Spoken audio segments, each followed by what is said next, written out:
ವೈದ್ಯರ ನಿರ್ಲಕ್ಷ್ಯಕ್ಕೆ ಬಾಣಂತಿ ಬಲಿ. ಆಸ್ಪತ್ರೆ ಎದುರು ಸಂಬಂಧಿಕರ ಆಕ್ರೋಶ, ಹೈಡ್ರಾಮಾ. ವೈದ್ಯರ ಎಡವಟ್ಟಿನಿಂದಾಗಿ 2 ತಿಂಗಳ ಹಿಂದೆಯಷ್ಟೇ ಮಗುವಿಗೆ ಜನ್ಮ ನೀಡಿದ್ದ ಬಾಣಂತಿಯೊಬ್ಬರು ದಾರುಣವಾಗಿ ಸಾವನ್ನಪ್ಪಿರುವ ಘಟನೆ ಚಿಂತಾಮಣಿ ನಗರದ ಸರ್ಕಾರಿ ಮಹಿಳಾ ಮತ್ತು ಮಕ್ಕಳ ಆಸ್ಪತ್ರೆಯಲ್ಲಿ ನಡೆದಿದೆ. ಚಿಂತಾಮಣಿ ತಾಲೂಕಿನ ಬಟ್ಲಹಳ್ಳಿ ಗ್ರಾಮದ ಓಬಳೇಶ್ ಎಂಬುವರ ಪತ್ನಿ ನರ್ಮದಾ ಮೃತಪಟ್ಟ ದುರ್ದೈವಿ.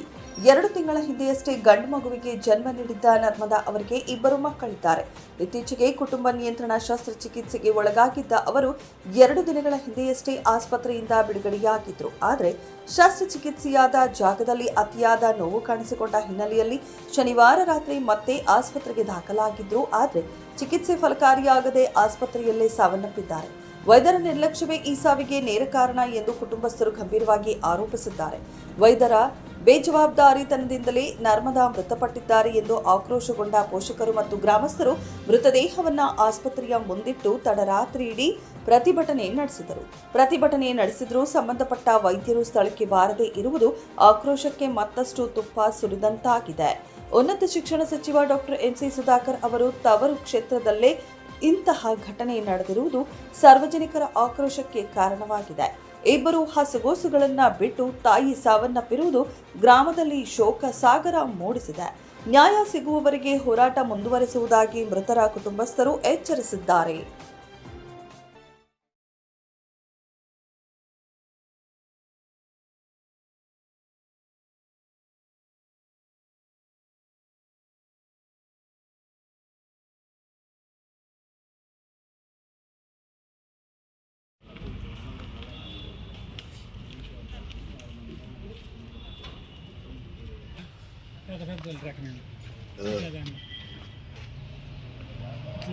ಇಲ್ಲ ఇవ్వరు పోయినా అంతే కదా.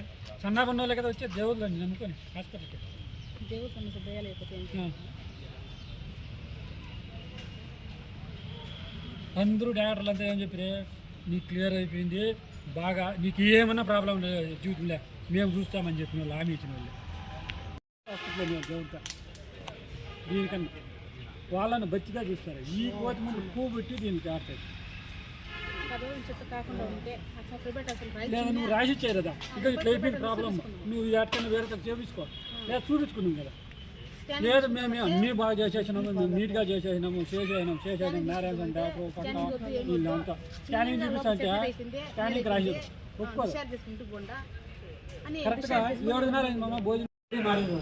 ಸರ್ಜನ್ ಡಾಕ್ಟ್ರು ಅವ್ರೇನು ಮಾಡಿದ್ರು ಸರ್, ಮತ್ತೆ ಇವರು ಅವ್ರ ಯಜಮಾನರು ಏಕೆ ಊಟ ಕೊಡಲಿಲ್ಲ, ಏನಾಗಿದೆ ನಾರಾಯಣ ಡಾಕ್ಟರ್ ಹೇಳಿರೋದು. ನಾರಾಯಣ ಸ್ವಾಮಿ ಡಾಕ್ಟರ್ ಏನು ಹೇಳಿದ್ರು, ಹಿಂಗೆ ಪ್ರಾಬ್ಲಮ್ ಆಗಿದೆ, ಕರಿ ಕಟ್ ಮಾಡಿದ್ದಾರೆ, ಊಟ ತಿನ್ನ ಕರಿ ಕಟ್ ಮಾಡಿದ್ದಾರೆ, ಅನ್ನನಾಳನ್ನ ಕಟ್ ಮಾಡಿದ್ದಾರೆ ಅಂತ. ಕರಳು ಅಂತ ಹೇಳಿದ್ರೆ ಅನ್ನನಾಳದ್ದು ಕರಳು, ಅನ್ನನಾಳದ್ದು ಕಟ್ ಮಾಡಿದ್ದಾರೆ, ಕಟ್ ಮಾಡಿಬಿಟ್ಟಿದ್ದಾರೆ. ಮತ್ತೆ ಅದನ್ನ ಅವ್ರ ಕೈಲಿ ಆಗಿದ್ರೆ ಅವ್ರು ಹೇಳಿದ್ರೆ ನಿಮಗೆ ಈ ತರ ಮಾಡ್ತಾ ಇದ್ದಾರೆ. ಡಾಕ್ಟರ್ ಕಟ್ ಮಾಡಿದ್ದಾರೆ, ನಮ್ಮನ್ನ ಕರ್ಕೊಂಡೋಗಿ ನಾನು ಪೈಪ್ ಹಾಕಿ ಜೈಂಟ್ ಹಾಕಿದ್ದೀನಿ ಅಂತ ಅವರು ಮತ್ತೆ ಅದನ್ನ ಅನ್ನನಾಳನ್ನ ಮತ್ತೆ ಜೀವನ ಮಾಡಿ ಮತ್ತೆ ಆಪರೇಷನ್ ಮಾಡಿದ್ವಿ ಅಂತ ಹೇಳ್ಬಿಟ್ಟು ಅವರು ನಾರಾಯಣ ಸ್ವಾಮಿ ಸರ್ಜ್ ಆಗೋಗ್ಬಿಟ್ಟಿತ್ತು ಪೇಷಂಟ್. ಸೀರಿಯಸ್ ಆಗಿತ್ತು దీనికన్నా వాళ్ళని బచ్చిగా చూస్తారు. ఈ కోతి ముందు పువ్వు పెట్టి దీనికి ఆడతాయి. లేదా నువ్వు రాసి ఇచ్చాయి కదా, ఇక ఇట్లా అయిపోయింది ప్రాబ్లం, నువ్వు ఎక్కడైనా వేరే చేపించుకో లేదా చూపించుకున్నాం కదా. లేదు మేము అన్నీ బాగా చేసేసినాము, మేము నీట్గా చేసేసినాం నారాయణ డాక్టర్ పక్క వీళ్ళంతా స్కానింగ్ చూపిస్తా అంటే స్కానింగ్ రాసేది ఒప్పుకోదు. కరెక్ట్గా 7 ದಿನ అయింది మామ భోజనం. 4ನೇ ತಾರೀಕು ಬಂದಿಲ್ಲ ಆಪ್ರೇಷನ್ 6 ಗಂಟೆಗೆ ಇತ್ತು. ನಮ್ದು 2ನೇದು ಆಪ್ರೇಷನ್ ಇದೇ ಹಾಸ್ಪಿಟ್ಲ್. 2ನೇದಾಗಿ 4ನೇದು ಮಾಡಿರೋದು ಆಪ್ರೇಷನ್ಗೆ ಬಂದಾಗ ದೊಡ್ಡ ಆಪ್ರೇಷನ್ ಅಂತ ಮಾಡ್ಯಾವ. ದೊಡ್ಡ ಆಪ್ರೇಷನ್ ಅಂತ ಮಾಡಿ ಇಲ್ಲೆಲ್ಲ ತೂಚಕ್ಕೆ ಎಲ್ಲ ಇಟ್ಟಿದ್ರು. ಮತ್ತು ಇದು ಏನಪ್ಪ ಅಂತ ಆಯಿತಾ. ಮತ್ತು ಮನೆಗೆ 14 ಬಂದಿದೆ. 6 ಗಂಟೆಗೆ ಆಪ್ರೇಷನ್. 6 ಗಂಟೆಗೆ ಬಂದಾಗ 2ನೇದು ಆಪ್ರೇಷನ್ ನಮಗೆ. ಈಗ 4ನೇದು ಮಾಡಿರೋದು ಆಪ್ರೇಷನ್. 4ನೇದು ಮಾಡಿದೀಗ 2 ಮಕ್ಕಳು ನನಗಾಗಿರೋ ಗಂಡು ಮಕ್ಕಳು ಆದಮೇಲೆ ಆಪ್ರೇಷನ್ ಬಂದು ಇದು ದೊಡ್ಡ ಆಪ್ರೇಷನ್ ಅಂತ ಮಾಡೋದು. ದೊಡ್ಡ ಆಪ್ರೇಷನ್ ಮಾಡಿದಾಗ ಅದು ಒಳಗೆ ಏನು ತೂಚಿಕ್ಕಾಗ ಹೊಟ್ಟೆಯಲ್ಲಿ ತೂಚಿಕ್ಕಾಗ ನಾರಾಯಣ ಸ್ವಾಮಿ ಡಾಕ್ಟ್ರ್ ಬಂದು ಎಲ್ಲ ರೆಡಿ ಮಾಡಿದ್ವಿ, ಸೂಜಿ ಎಲ್ಲ ರೆಡಿ ಮಾಡ್ಯಾವ. ನಾರಾಯಣ ಸ್ವಾಮಿ ಡಾಕ್ಟ್ರ್ ಬಂದು ಮತ್ತು 14 ದಿವಸ ಇಲ್ಲೇ ಇಟ್ಕೊಂಡಿದ್ವಿ. 7-8 ದಿವಸ ಊಟ ಇಲ್ಲ ತಾಯಿಗೆ. ಮಗುಗೆ ಆಗಲೇ ಎಲ್ಲಿಂದ ಬಂದಾಗ ನನ್ನ ಮೇಲೆ ಸಿಸ್ಟರ್ಗಳೆಲ್ಲ ಅವಾಜ್ ಆಗಿದ್ಮೇಲೆ ಮತ್ತೆ ನಾನು ಬೈದಾಗ ನಾರಾಯಣ ಸ್ವಾಮಿ ಡಾಕ್ಟ್ರು ಬಂದು ಮತ್ತೆ ಈ ಥರ ಎಲ್ಲ ನಾನು ಆಪ್ರೇಷನ್ ಮಾಡಿದಾಗ ವಾಣಿ ಮೇಡಮ್ ಅವರು ಕಟ್ ಮಾಡಿದರು, ನಾನೆಲ್ಲ ರೆಡಿ ಮಾಡಿದ್ದೀನಿ. ಮಾಡಿದಾಗ ರೆಡಿ ಆಗಿದೆ. ಇನ್ನೂ ಒಂದು 14 ದಿವಸ ನೋಡಬೇಕಪ್ಪ ಅಂದರೆ ಊಟನೇ ಕೊಟ್ಟಿಲ್ಲ, ಎಲ್ಲ ಈ ರೀತಿ ಆಯಿತು.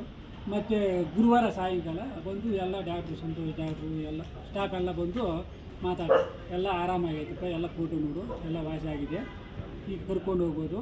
ನಾನು ಸಾಯಂಕಾಲ ಹಿಂಗೆ ಸ್ನಾನ ಮಾಡಿಲ್ಲ, 15 ದಿವಸ ಮೇಲೆ ಆಗಿತ್ತು ಸ್ನಾನ ಮಾಡಿಲ್ಲ, ನಾನು ಕರ್ಕೊಂಡು ಹೋದೆ. ಮತ್ತು ರಾತ್ರಿ ಭಾನುವಾರ ರಾತ್ರಿ ಏನಾಯ್ತಂತೆ ಸೊಂಟ ನೋವ್ತೈತೆ ಅಂತ ಮತ್ತು ಹಾಸ್ಪಿಟ್ಲಿಗೆ ಬಂದಿದೆ. ಹಾಸ್ಪಿಟ್ಲಲ್ಲಿ ಒಳಗೆ ಹೋಗಿ ತೀರೋಯ್ತು. ಇದು ಆಪ್ರೇಷನ್ ಮಾಡವ್ರೆ, ಅದರಲ್ಲಿ ಏನು ಮಾಡಿದ್ರು ಗೊತ್ತಿಲ್ಲ. ಆಪ್ರೇಷನ್ ಮಾಡವ್ರೆ, ಇದೆಲ್ಲ ಹೇಳ್ತಾವ ಇಲ್ಲೊಂದು ಮಾಡವ್ರೆ.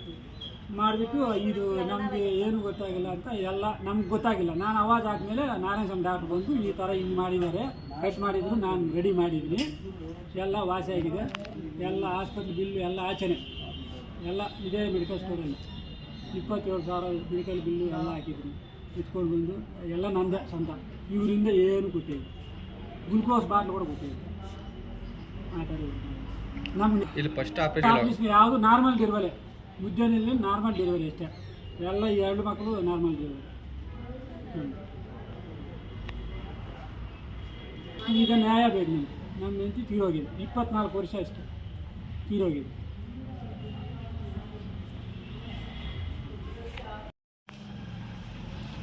ಸ್ಟಾರ್ಟಿಂಗಿಂದ ಸರ್ ನಮ್ಮದು ಬಟ್ಲಲ್ಲಿ ಈಕೆ ಏನಾಗಬೇಕು ನಿಮಗೆ? ತಂಗಿ ಆಗಬೇಕು. ಇವರಿಂದ ಯಾವಾಗ ಅಡ್ಮಿಟ್ ಮಾಡಿದ್ರಿ ನೀವು? ಸರ್ 24 ತಾರೀಕು ಏನಕ್ಕೆ ಮಾಡಿದ್ರಿ? ಮಕ್ಕಳಾಗ್ದಿರ ಆಪರೇಷನ್ ಮಾಡಿದ್ವಿ. ಮಕ್ಕಳು ಅಂದರೆ ಟ್ಯೂಬ್ಯಾಕ್ಟಮಿ ವೆಸಾಕ್ಟಮಿ ನಿಮ್ಗೆ ಗೊತ್ತಿಲ್ಲ ಏನು ಅಂತ. ಸಂತಾನ ಹರಣ ಶಸ್ತ್ರಚಿಕಿತ್ಸೆ ಅಂತ ಹೇಳ್ತಾರೆ ಅದನ್ನು. ಅದನ್ನ ಲೇಸರಲ್ಲಿ ಕೈ ಆಪರೇಷನ್ ಮಾಡಿದ್ರು ಇವರಿಗೆ. ಆ ಕೈ ಆಪರೇಷನ್ ಮಾಡಿದ್ದು ಯಾವಾಗಮ್ಮ? 24 ತಾರೀಕು. 24 ತಾರೀಕಿಂದ ಇವ್ರು ಆರಾಮಾಗಿದ್ದೀರಾ? ಸರ್ ಆರಾಮಾಗಿಲ್ಲ. ಏನಾಗಿತ್ತು ಅವ್ರಿಗೆ ತೊಂದರೆ? ಸರ್ ಏನು ಊಟ ಕೊಡ್ತಾ ಇಲ್ಲ, ಹಾಲು ಬರ್ಲಿಲ್ಲ, ಅವ್ರೇನು ಹೊಟ್ಟೆಲಿ ಇನ್ಫೆಕ್ಷನ್ ಆಗಿದೆ ಅಂತ ಏನು ಊಟ ಕೊಡ್ಬೇಡ ಅಂತ ಹೇಳಿದ್ರು. ಊಟ ಕೊಡ್ತಾ ಇಲ್ಲ.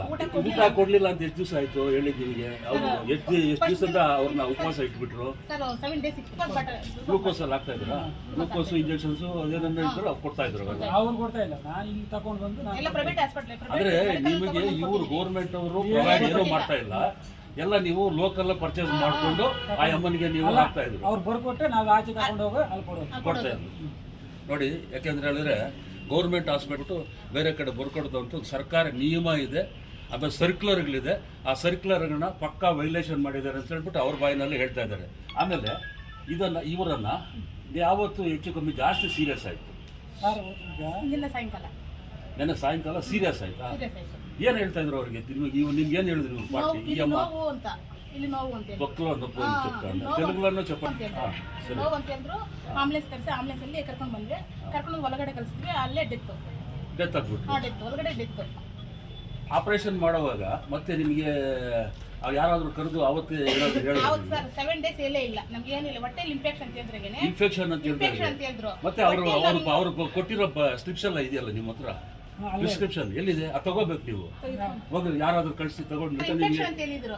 ಮತ್ತೆ ಅದೇನಂತ ಇನ್ಫೆಕ್ಷನ್ ಏನಕ್ಕೆ ಏನಕ್ಕೋಸ್ಕರ ನೀವೆಲ್ಲ ಎಲ್ಲಿ ತಗೊಳ್ತಾ ಇದ್ರಿ ಮಾತ್ರೆಗಳು? ಸರ್ ನಾನು ಮುದ್ದೆನಲ್ಲಿ ಅಲ್ಲಲ್ಲ, ನೀವು ಈಗ ನಾನು ಏನ್ ಇದೇ ಮೆಡಿಕಲ್ ಶಾಪಲ್ಲಿ ತಗೊಂಡ್ ಬರ್ತಾ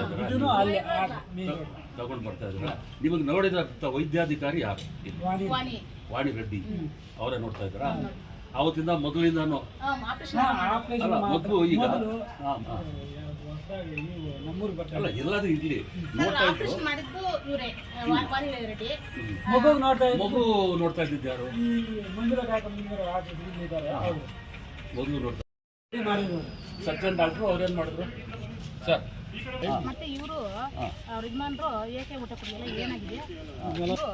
ನಾರಾಯಣ ಡಾಕ್ಟರ್ ಹೇಳಿರೋದು. ನಾರಾಯಣ ಸ್ವಾಮಿ ಡಾಕ್ಟರ್ ಏನ್ ಹೇಳಿದ್ರು? ಹಿಂಗೆ ಪ್ರಾಬ್ಲಮ್ ಆಗಿದೆ, ಕರಿ ಕಟ್ ಮಾಡಿದ್ದಾರೆ, ಊಟ ತಿನ್ನ ಕರಿ ಕಟ್ ಮಾಡಿದ್ದಾರೆ, ಅನ್ನನಾಳನ್ನ ಕಟ್ ಮಾಡಿದ್ದಾರೆ ಅಂತ. ಕರಳು ಅಂತ ಹೇಳಿದ್ರೆ ಅನ್ನನಾಳದ್ದು ಕರಳು, ಅನ್ನಲದ್ದು ಕಟ್ ಅದು ಮಾಡಿದ್ದಾರೆ, ಕಟ್ ಮಾಡಿಬಿಟ್ಟಿದ್ದಾರೆ. ಮತ್ತೆ ಅದನ್ನ ಅವ್ರ ಕೈಲಿ ಆಗಿದ್ರೆ ಅವ್ರು ಹೇಳ್ದಿರ ನಿಮ್ಗೆ ಈ ತರ ಮಾಡ್ತಾ ಇದ್ದಾರೆ. ಡಾಕ್ಟ್ರು ಕಟ್ ಮಾಡಿದ್ದಾರೆ, ನಮ್ಮನ್ನ ಕರ್ಕೊಂಡೋಗಿ ನಾನು ಪೈಪ್ ಹಾಕಿ ಜೈಂಟ್ ಹಾಕಿದೀನಿ ಅಂತ ಅವರು ಮತ್ತೆ ಅದನ್ನ ಅನ್ನನಾಳನ್ನ ಮತ್ತೆ ಜೀವನ ಮಾಡಿ ಮತ್ತೆ ಆಪರೇಷನ್ ಮಾಡಿದ್ವಿ ಅಂತ ಹೇಳ್ಬಿಟ್ಟು ಅವರು ನಾರಾಯಣ ಸ್ವಾಮಿ ಸರ್ಜ್ ಆಗೋಗ್ಬಿಟ್ಟಿತ್ತು ಪೇಷಂಟ್. ಸೀರಿಯಸ್ ಆಗಿತ್ತು.